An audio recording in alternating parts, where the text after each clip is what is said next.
My friend Brian Smith just posted a video about a spiritual awakening he had and asked if anybody else wanted to talk about some of theirs. So this is in response to that. Hi, Brian. Here is my story. And I have to read it because I'm not as good a talker as you are. This is one experience that I want to share with you. And I wrote about it in my master's thesis. So this is a story called Now I'm Remembering. And it starts with a little poem.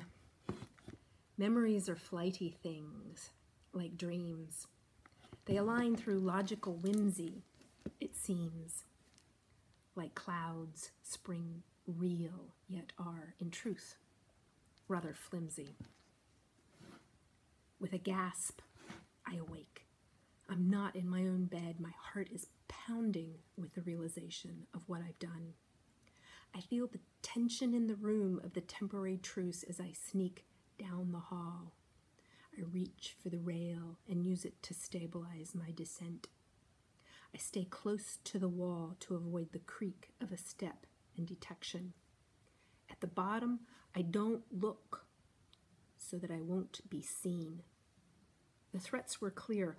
I'm risking everything for him. I slip around the corner and down the second flight of our split-level house. They demanded that we all stay together this night, my brother, sister, and I, probably to prevent my seeing what I was going to see. I'd been negligent and left it in my room, a little wooden bench with bright green and blue and red-colored pegs that you hammer from one side and turn over and do again. I think Mrs. Page and I got it at Walworth's. I believe that its sexist suggestions of gendered labor are not lost on me. I'm not sure that I don't want it for myself. Still, despite the competition, I absolutely adore my mumbling baby brother and his droopy diapers, so the risk of my parents canceling Christmas because I leave the bedroom is unavoidable. My joy in bringing him happiness compels me even beyond the shock of what I see when I get back to the top of the first flight of stairs. Wrappers are flying. A bicycle is being pulled out of a big box. My parents are making Christmas. I push the bench gently through the door and sneak off up to the bed next to my bully big sister. These baubles, like bubbles in time, are recollected in the present from sensory memory. To string them together with a linear narrative requires a different perspective than the subjective. I make the connections through reflection. I recall when the holiday has ended back in Sister Babette's first grade room at Our Lady of Grace Catholic School. A few classmates are circled about me. I tell them, there's no Santa Claus. Your parents gave you all that stuff.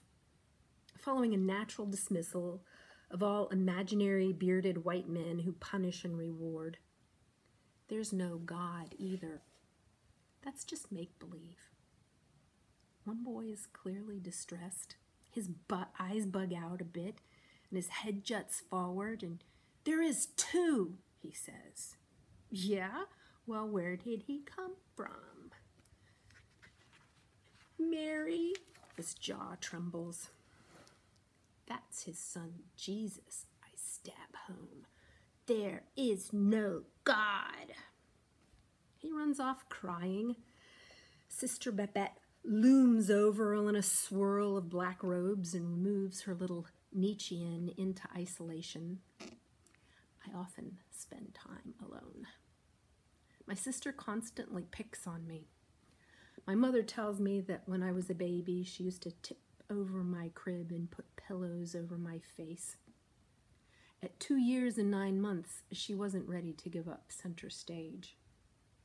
Mom lapses nostalgic with a photo in hand of her and my father in his Austin Mini Cooper. She recalls fabulous parties during the stylish couple's honeymoon years.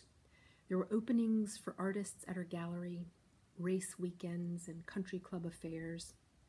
Later, she speaks with longing of her wigs and costumes used to divert attention away from the latest ingenue in community theater. She tells me she declared she would have no more children after me, despite the fact that there was no male heir. My brother came along, she says, with an IUD in his hand. My father gives him the family name. As a middle child, much quieter and more introverted than my sister, and not the baby heir apparent, I tend to disappear.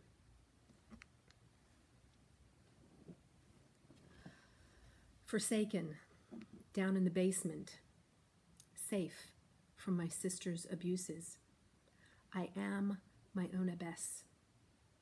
Still afraid to sleep, I reach deep inside the pillowcase and unzip the inner cover. I burrow my hand into the feathers, the white dross of angels, my fingers seeking fate. I pull it out. Fate, fancy, and feather. The stiff quill reminds me of the starch white dresses the second graders will wear when they marry Jesus. The soft down quivers under my gentle breath and makes obvious my longing. I close my eyes and I brush it across my forehead to read it with my inner eye. On it is written the mysterious secret language of naturals, animals, and the illiterati. It is my fortune cookie dream. The curtain has a bell-shaped pull tie next to the head of my bed. The string I bring close to my lips to send my request to heaven above. Afraid to sleep alone, I choose my dreams awake. I keep company dancing with the discarnate in my search for celestial satisfaction and numinous answers. The Beatles, the band, sometimes live under my bed, or the Monkees. I have a particular affinity for the drummers.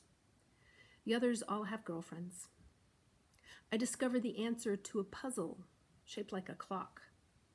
The next day I return to the mass of plastic parts I had abandoned in frustration, and I put it together with ease. Animals come to me. Sheep and goats and camels whispering excitedly, "He's coming." Wispy, ephemeral men in diaphanous robes speak in soft, deep tones. He is coming. The woodcutter arrives. He's coming. My excitement mounts and climbs when the Holy Mother arrives and confirms in her warm, gentle breath, "My son is coming for you." I remember the presence of pervasive white light, answering the pure erotic longings of childhood. For certain, the experience of Christ gives me a sounding board for truth. That is why I think religious dogma nearly never cast a spell on me. That is the story of the first spiritual awakening that I remember. There's more if you're interested. And Brian's link I'm going to put in the comments below. He's an amazing artist. I hope you go check out his work.